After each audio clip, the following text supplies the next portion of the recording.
J'ai tué un homme avec une ligne de code, et personne ne le saura jamais. C'était pour venger ma vie volée, mais au fond, je sais que j'ai franchi la ligne rouge que même les pires salauds hésitent à toucher. Et le plus dingue? J'en redemanderais, si ça pouvait ramener ces nuits où je croyais encore aux rêves français de la tech. Paris, cette salope aux lumières éternelles, m'avait toujours promis la lune.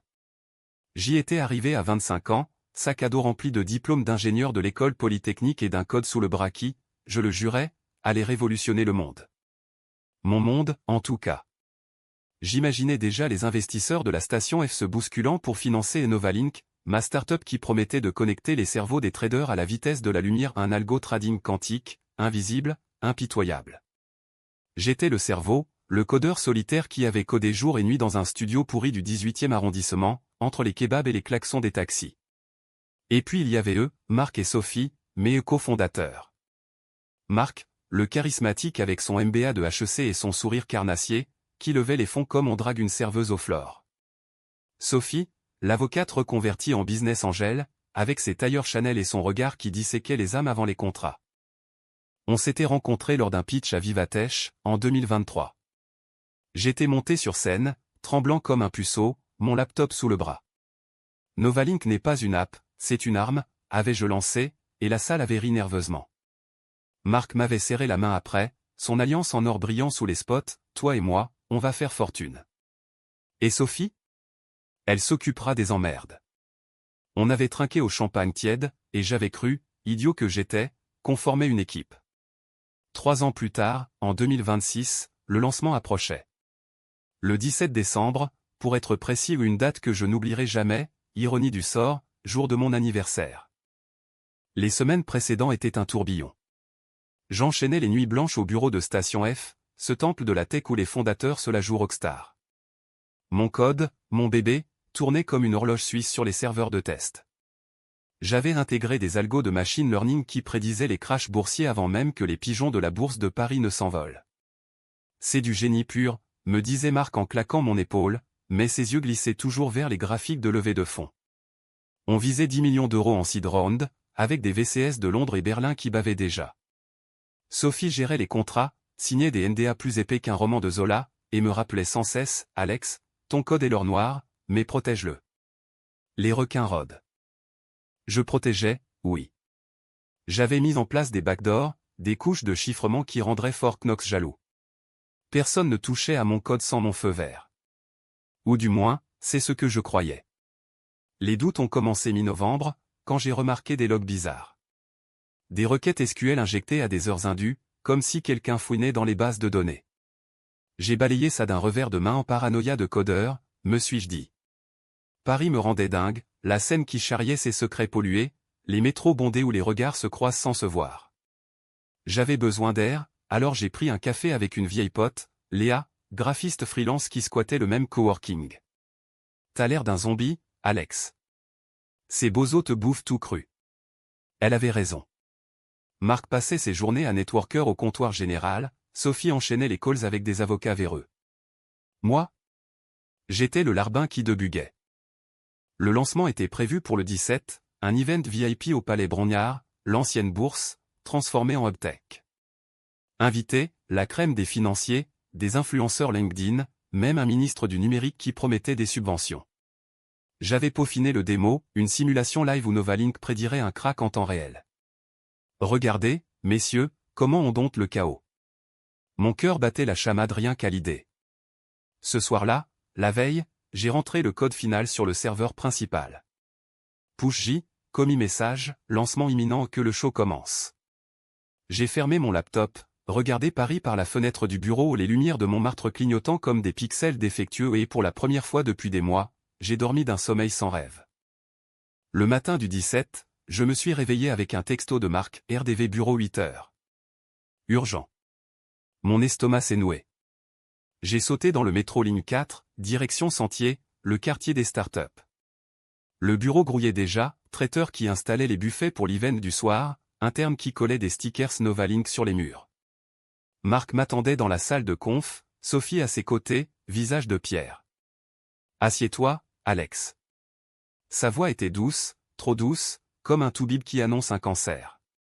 J'ai obtempéré, sentant la sueur perler sous mon col. Il y a eu un crash, a dit Sophie, en poussant son iPad vers moi. L'écran affichait des logs rouges, des erreurs fatales, segmentation faux. Core dumped. Mon code. Mort.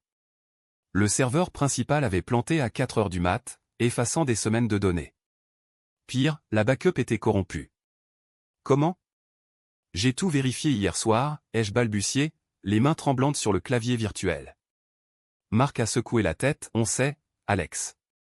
C'est ton commis. Une faille dans l'algo quantique. T'as injecté un bug qui a tout fait sauter. Mensonge.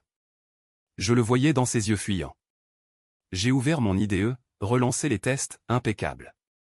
C'est pas moi. Quelqu'un a touché au code après mon push. Sophie a sorti un dossier, des impressions de logs falsifiés, des timestamps manipulés pointant vers mon IP. On a une enquête interne. Les VCS sont furax. L'event est annulé. Et toi? On doit te virer. Immédiatement. Virer. Le mot a claqué comme un coup de feu dans la pièce. 3 ans de ma vie, balayés en 5 minutes. J'ai ri, un rire hystérique, vous déconnez? C'est mon bébé. Sans moi, Novalink est mort avant d'exister.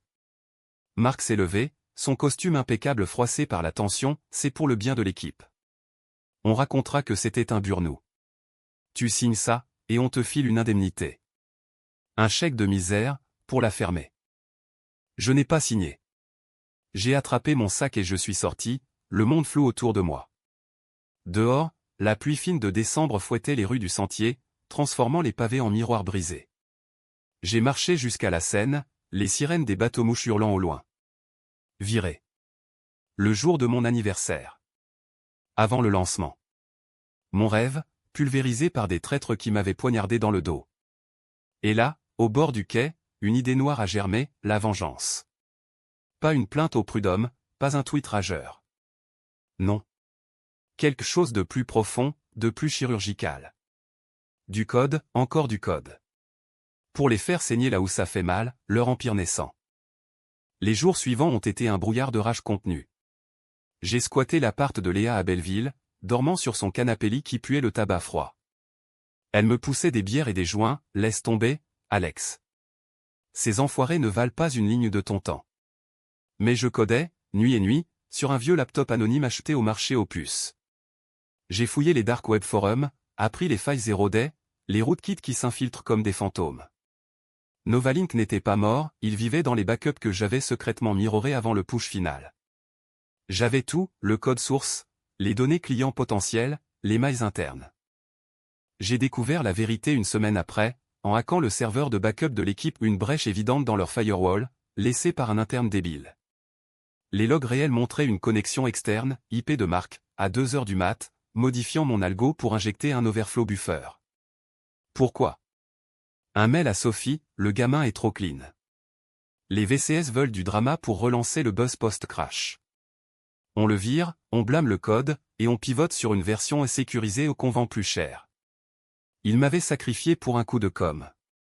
Marc avait même forwardé le mail à un contact chez un VC rival, prêt à racheter les assets pour peanuts après le fiasco. Sophie, complice, avait falsifié les preuves pour couvrir leurs arrières. La rage m'a consumé comme un virus.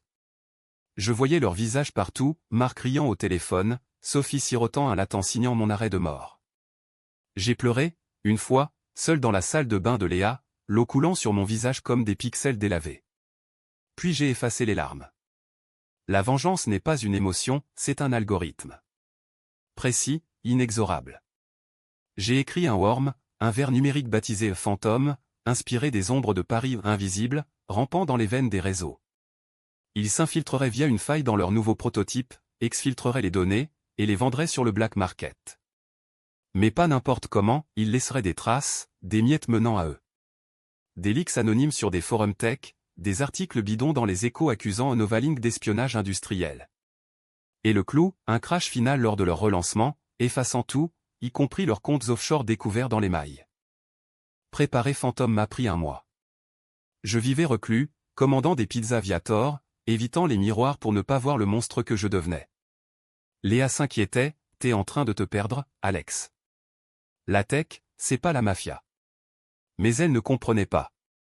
En France, on nous vend le rêve de l'égalité, mais c'est une arnaque, les élites comme Marc et Sophie piétinent les gens comme moi pour grimper. J'ai testé le worm sur des sandbox virtuels, le voyant se propager comme une épidémie. Chaque ligne de code était une lame, une pour l'humiliation publique, une pour la ruine financière, une pour briser leur couple. J'avais vu les mes coquins de Marc avec une stagiaire. Le soir du relancement de Novalink, un mois pile après mon renvoi, j'ai lancé Phantom depuis un café anonyme à Bastille. Les serveurs ont hurlé en silence. À minuit, les leaks ont commencé, des data dumps sur Reddit, des headlines sur BFM Tech, scandale Novalink, vol de données clients. Marc appelait en panique, mais je n'avais plus son numéro. Sophie postait des stories LinkedIn larmoyantes, nous surmonterons. Pathétique. À 2 heures, le crash final, leur serveur fondu, les VCS se retirant comme des rats. Et moi? J'étais au bord de la Seine, regardant les lumières danser, un sourire froid aux lèvres. Mais la vengeance a un prix. Le lendemain, un mail anonyme non, pas anonyme, de moi à moi, une copie des logs montrant que Phantom avait muté, infectant mon propre laptop. J'ai tout perdu, mes backups, mes preuves d'innocence. La police tech m'accueillit 2 jours plus tard, un mandat pour cybersabotage. Marc et Sophie, intouchables, ont témoigné contre moi, il était instable. Au procès, j'ai vu leurs yeux, pas de remords, juste du soulagement. Condamné à 5 ans, je pourris maintenant à Fresnes, codant des tableurs pour l'administration pénitentiaire. Était-ce worth it? Oui et non. J'ai brisé leur empire, les ai renvoyés à leur vie de bourgeois ratés au Marc en consultant freelance, Sophie divorcée et aigrie. Mais moi? J'ai perdu mon âme dans ces lignes de code. Paris continue de briller dehors, indifférente. Et si je pouvais recommencer, je corrigerais une chose, ajouter une boucle infinie de regrets. Ou pas. Les murs de Fresnes suintent l'humidité comme les regrets que je rumine depuis 6 mois. Chaque nuit, le cliquetis des barreaux me rappelle le son de mes doigts sur le clavier, ce rythme hypnotique qui m'a mené ici. Je m'appelle Alex, 30 ans passés, ex-génie du code réduit à un numéro de matricule. Les matons me traitent comme un caïd, mais ils se trompent, je ne suis pas un voyou de banlieue, juste un mec lambda qui a franchi la ligne pour une vengeance qui valait tous les empires du monde.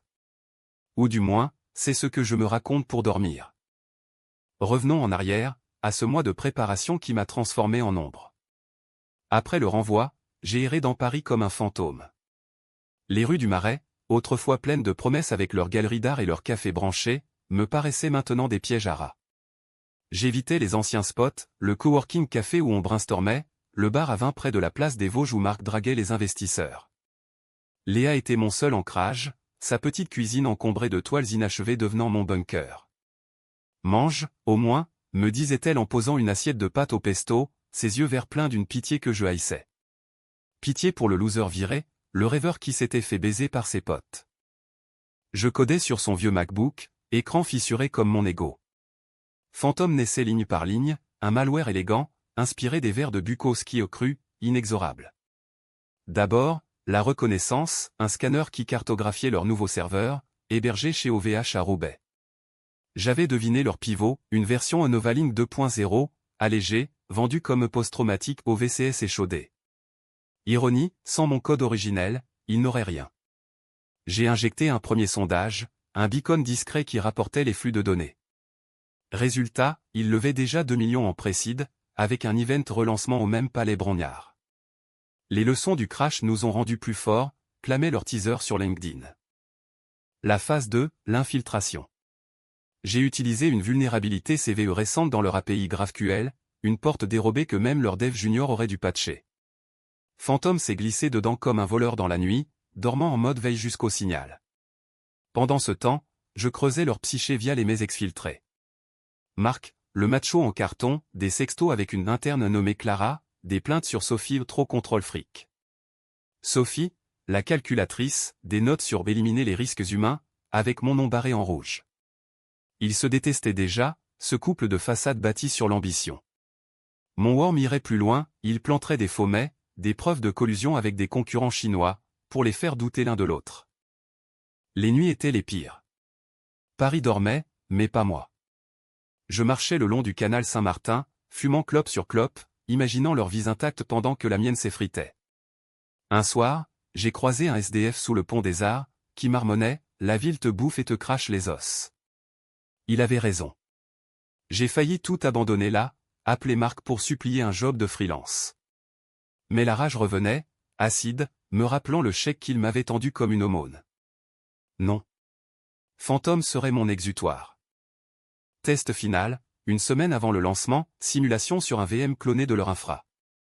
Le worm s'active, exfiltre 500 gigaoctets de données au CVS de clients, algo concurrents, même les relevés bancaires de Marc, un découvert de 50K €, le pauvre.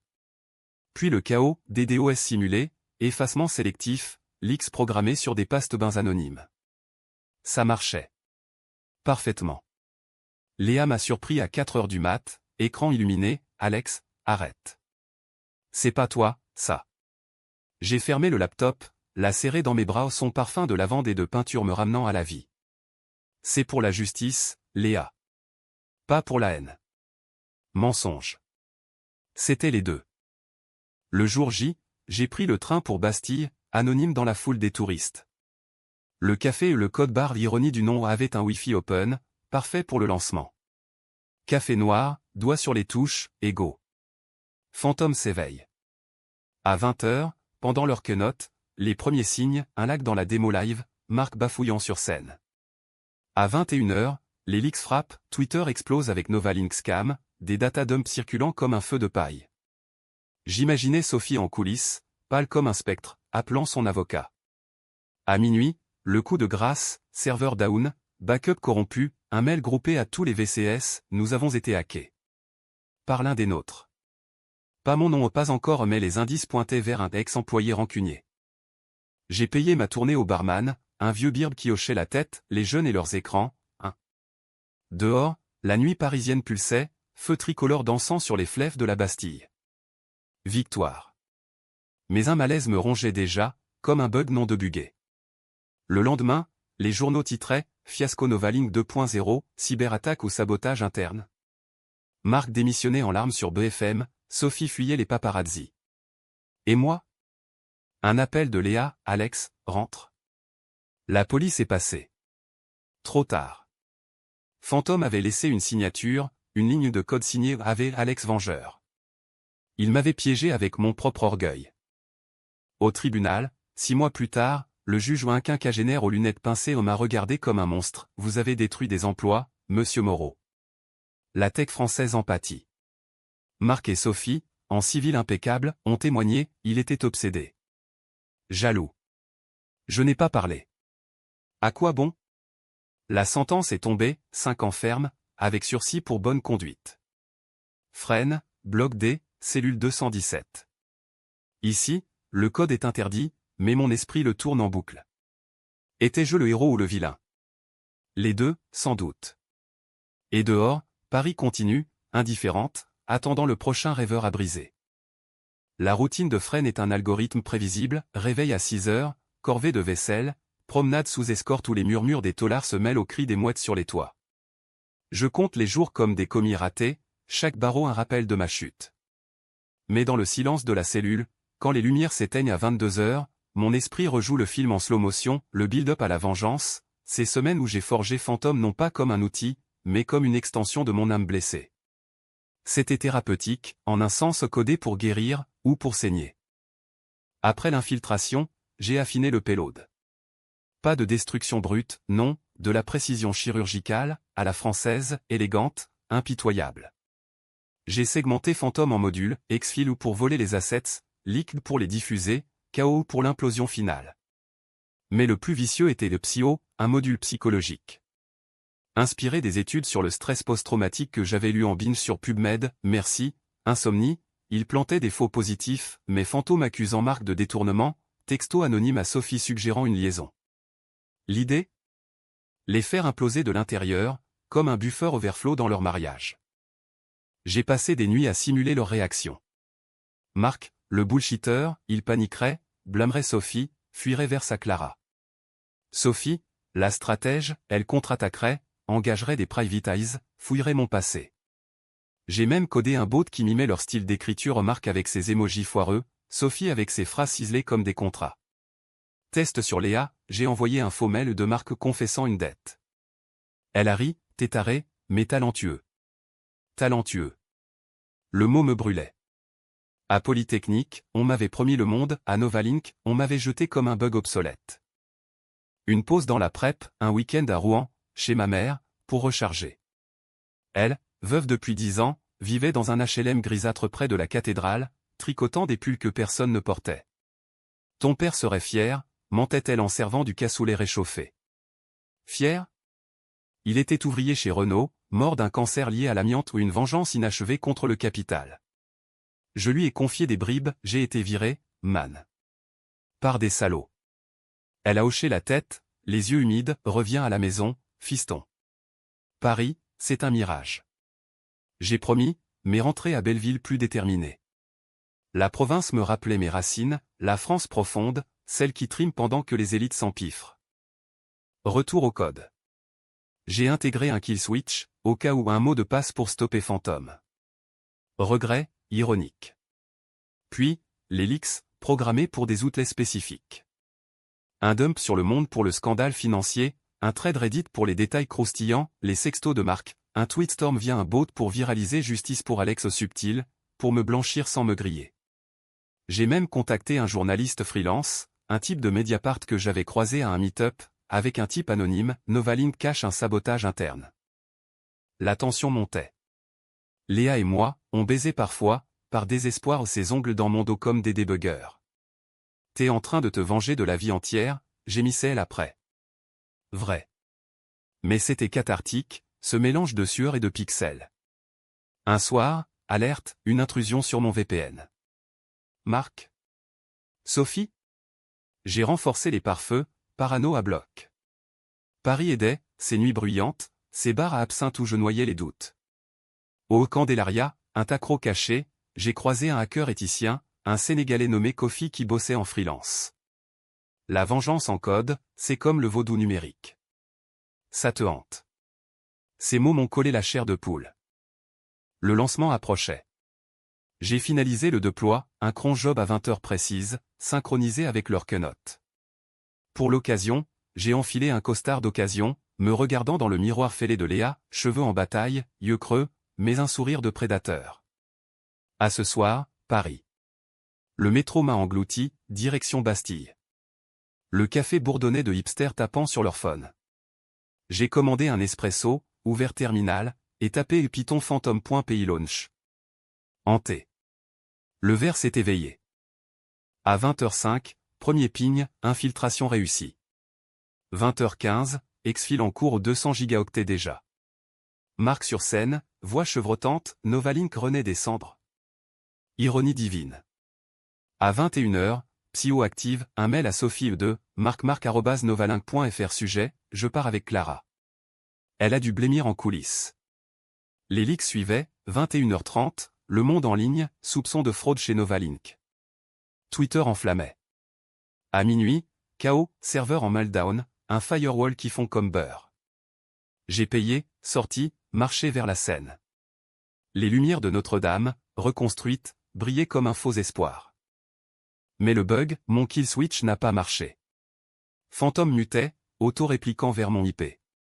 À 1h, Léa appelle, Alex, efface tout. Il remonte à toi. Trop tard. La traque avait commencé. Et moi, euphorique puis terrifié, je rentrais chez elle, sachant que le code m'avait rattrapé. Freine à ses propres codes, le langage des tatouages, les hiérarchies invisibles où un regard de travers vaut un passage à tabac. Je survis en me faisant discret, aidant les anciens avec leurs formulaires administratifs ironie, codés pour la bureaucratie française. Mais la nuit, quand le silence tombe comme un blackout, je revisite le pivot de ma chute, ces heures post-lancement où l'euphorie s'est muée en panique, où Fantôme, mon Frankenstein, s'est rebellé contre son créateur. Après le deploy, j'ai marché comme un somnambule le long de la Seine, le froid de décembre mordant mes joues. Les bateaux-mouches glissaient, illuminés, indifférents au chaos que j'avais déclenché. Mon phone vibrait non-stop, notification push de bot que j'avais codé pour monitorer les leaks. Novalink get trendait, avec 54 tweets. Un thread détaillait les sextos de Marc, le boss qui texte vient me sucer au bureau au typique startup bro. Sophie liquait frénétiquement des posts de soutien, mais ses stories LinkedIn hurlaient le désespoir, nous combattrons cette calomnie. J'ai ri, un rire rauque qui a fait tourner la tête d'un jogger nocturne. Rentrée chez Léa, l'appart puait l'encens qu'elle brûlait pour chasser les mauvais esprits. Elle m'attendait, en peignoir taché de peinture, un verre de vin à la main, c'est fait? T'as gagné? J'ai hoché la tête, l'embrassant pour sceller la victoire. On a baisé sur le tapis perçant, urgent, comme si le monde finissait demain. Après, enlacée, elle a murmuré, maintenant, arrête. Vie. Mais le laptop bipait, alerte rouge. Phantom avait muté. Au lieu de s'auto-détruire, il propageait un payload secondaire, un tracker qui remontait mon IP via un chain Tor foiré. Merde, ai-je juré, tapant furieusement pour activer le kill switch. Regret d'un mot de passe refusé. Le verre avait évolué, apprenant de ses propres logs pour se protéger. Panique. J'ai effacé le drive local, smashé la clé USB, mais trop tard. À 3 heures, un mail de la CNIL, enquête en cours sur fuite de données Novalink. Collaboration requise. Pas signé, mais l'odeur de Sophie partout. Elle avait mobilisé ses contacts légaux, tracé les leaks jusqu'à un VPN que j'avais sous-estimé. Léa, Blanche, fuis, Alex. Va en Espagne, ou ailleurs. Fuir? Et abandonner la traque? Non. J'ai codé un contre-bot, un script pour brouiller les pistes, floudant les serveurs de la police avec du Noise Data. Ça a tenu 24 heures. Le lendemain, Paris se réveillait en scandale. Les Échos titraient « Novalink au bord du gouffre, sabotage ou concurrence déloyale ?» Marc en interview, voix brisée, on a perdu un ami dans le crash initial. C'est lui, j'en suis sûr. Ami. Le mot m'a fait vomir. J'ai visionné la vidéo sur un phone burner, son visage bouffi, larmes de crocodile. Sophie, à ses côtés, serrait sa main en façade intacte, mais Psyo avait frappé, info texto de Clara, Marc m'a promis le poste de CMO si je couche. Elle avait répondu aux salopes avant d'effacer. Leur couple craquelait, comme prévu. J'ai passé la journée en mode furtif, phonant à la bibliothèque François Mitterrand, codant sur un netbook volé. Les leaks continuaient, un dump des comptes offshore de Marc au Luxembourg, révélé par Mediapart grâce à mon type. Les VCS fuyaient, action virtuelle en chute libre. Victoire partielle. Mais la traque se resserrait. À 18h, coup de fil anonyme voix synthétique, Monsieur Moreau, nous savons. Rendez-vous au Pont-Neuf, minuit. La police? Ou pire, un chasseur de primes engagé par Sophie? J'y suis allé, cœur battant, le Pont-Neuf enveloppé de brume comme dans un polar de Simenon. Rien. Un piège? Non, un enveloppe glissée sous un banc, avec une clé USB. Dedans, des preuves vraies, cette fois, log montrant Marc injectant le bug initial. Un mot, de ton allié. Fuis. Qui? Kofi, le hacker du bar? Ou Léa, qui avait fouiné? Retour à Belleville, Léa niait, mais ses yeux fuyants. Doute. À 2 heures, les flics ont toqué. Alexandre Moreau, ouverture. Fouille, menottes, le monde qui bascule. Au commissariat du 36 quai des Orfèvres, interrogatoire musclé, on a ton IP, gamin. Phantom, c'est toi. Génier, avocat commis en vue. Mais les preuves s'accumulaient, mes commis JOB archivés, un témoin à un interne de Novalink qui m'avait vu rager. La détention provisoire a duré 1 mois, un purgatoire de béton et de néon. Visite de Léa, qui pleurait, je t'ai dit d'arrêter. Ma mère, brisée, ton père n'aurait pas voulu ça. Et moi? Je codais mentalement un escape plan, un verre pour les caméras de la cellule. Futile.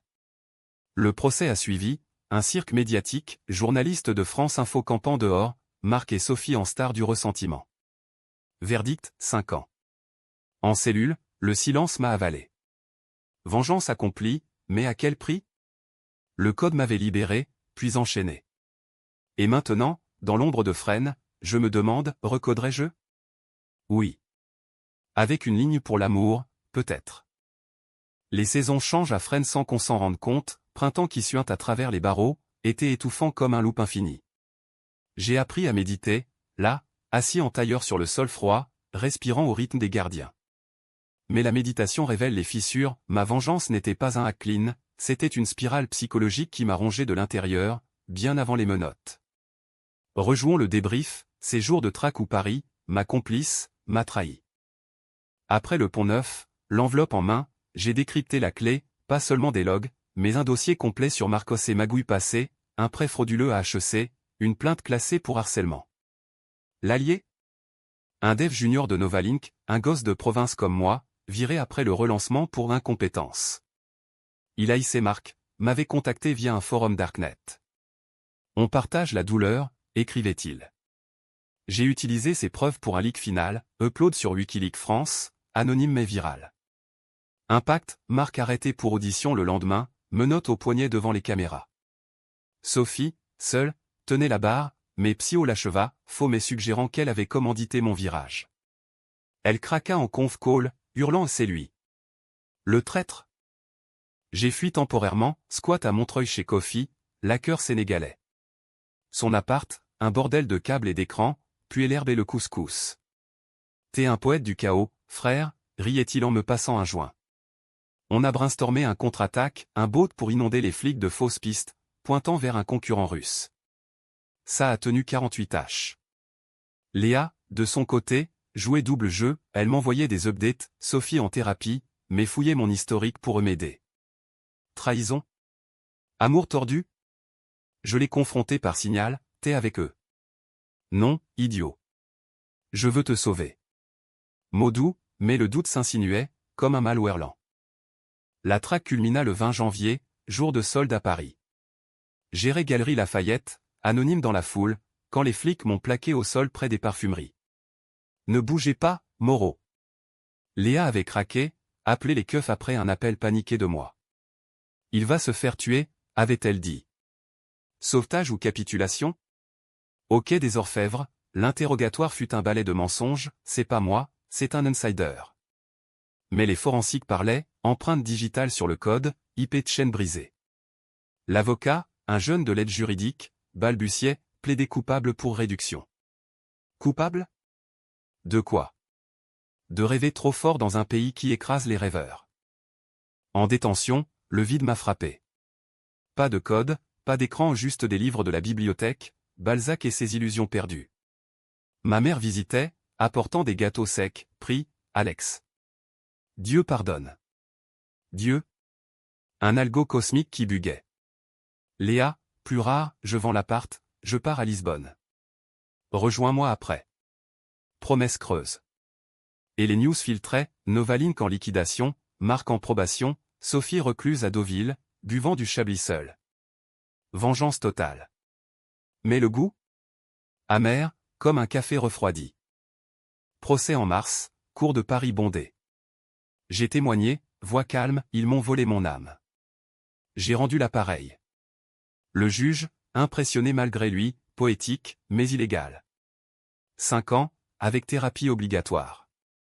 En cellule, j'ai pleuré pour la première fois depuis l'enfance, pas pour moi, pour le gamin de Poli qui croyait au mérite. La psychologue de la tôle, une blonde fatiguée, note, syndrome de hubris digital. Bullshit. C'était la France, terre d'égalité où les marques gagnent toujours, sauf quand un Alex mort. Maintenant, à Fresnes, je prépare la suite. Un plan d'évasion codé en morse sur les murs, ou juste la libération en 2030. La vengeance m'a modelé, plus dur, plus clair. Et si je sors? Un nouveau start-up, sans traître. Ou rien. Juste Paris, la Seine, et le code qui coule en moi comme un fleuve éternel.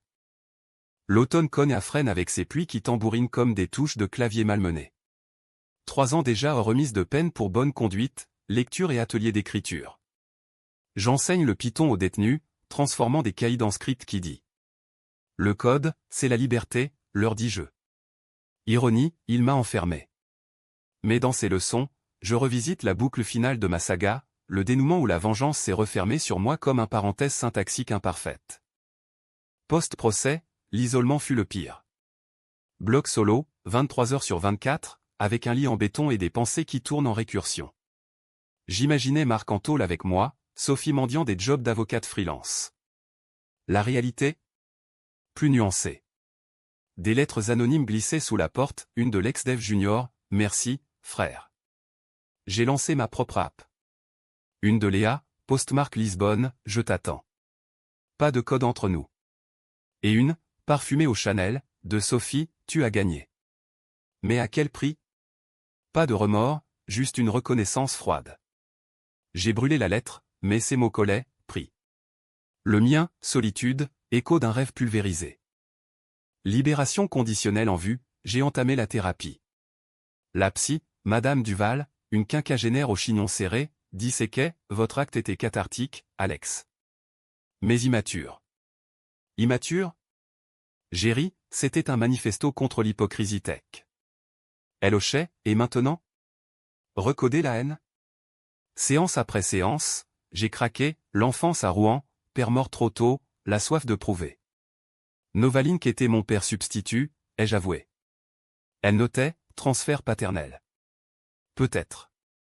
Ou juste la rage d'un système qui récompense les sourires, pas le talent. Dehors, via ma mère, les updates, Marc, ruiné, Bartan à un pub irlandais du 6e, évitant les regards.